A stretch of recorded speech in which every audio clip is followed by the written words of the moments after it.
le monde, j'espère que vous allez bien. Alors aujourd'hui on se retrouve pour la fameuse recette de la crème cheese maison.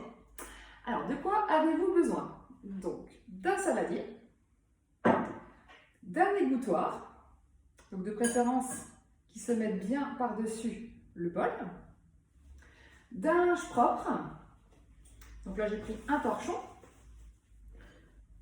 voilà, que vous mettez bien dessus, voilà, bien que ce soit enfoncé dans l'égouttoir.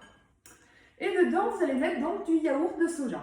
Alors moi, je vais prendre donc ceux que j'ai fait dans ma précédente vidéo, les yaourts maison, je ne les ai pas mangés. Parce que le yaourt de soja nature, je ne suis pas trop fan. C'est plutôt mélangé avec des fruits en général, ou dans le porridge, ce genre de choses, mais pas à manger comme ça. Donc comme vous pouvez le voir, vous voyez là, ils sont vraiment bien fermes, bien durs. Hein, c'est vrai qu'ils sont super. Donc, vous prenez le yaourt, vous le mettez donc dans l'égouttoir par-dessus le linge.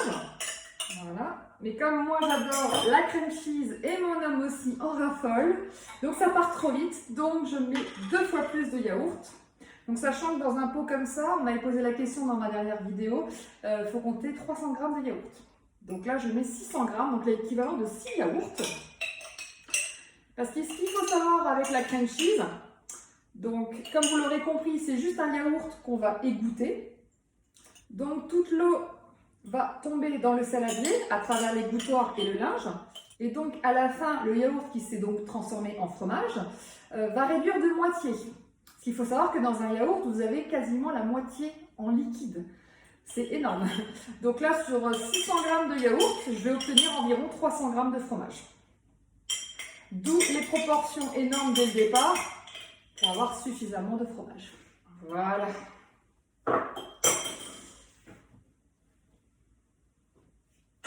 Et ensuite, vous avez juste à fermer le torchon. Vous repliez bien par-dessus. Alors pourquoi? Parce qu'en fait, l'humidité va également remonter dans le torchon qui va être trempé. Donc pour pas que ça coule dans votre frigo, vous le remettez bien à l'intérieur. Voilà, comme ceci. Donc voilà, donc je vais le mettre au frigo pendant minimum 8 heures. Du coup, vous pouvez le laisser donc soit 8 heures, soit 12 heures, soit 24 heures, au choix. Il faut juste savoir que plus longtemps vous le laissez au frigo, plus longtemps le yaourt peut s'égoutter et donc le fromage qui en résulte est de plus en plus consistant, donc beaucoup plus crémeux. Après, moi je l'adore autant au bout de 8 heures qu'au bout de 24 heures, hein, ce que j'ai testé. C'est vrai qu'il est beaucoup plus crémeux, mais le goût c'est le même, c'est toujours aussi bon à tartiner, enfin voilà. Après, c'est comme vous en avez envie, à vous de tester, de voir ce qui vous plaît. Donc on se retrouve demain matin pour voir le résultat. Voilà, 12 heures se sont écoulées. On va donc observer ensemble le résultat. Donc le linge est hyper humide, comme je vous l'avais dit. Voilà. Vous pouvez voir d'ailleurs là-dedans le jus qui est égoutté. Alors, vous ouvrez bien le linge.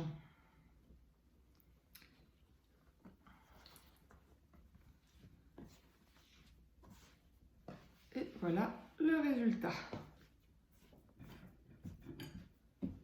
Voilà le petit fromage, donc la crème cheese. Vous n'avez plus qu'à transvaser dans un pot.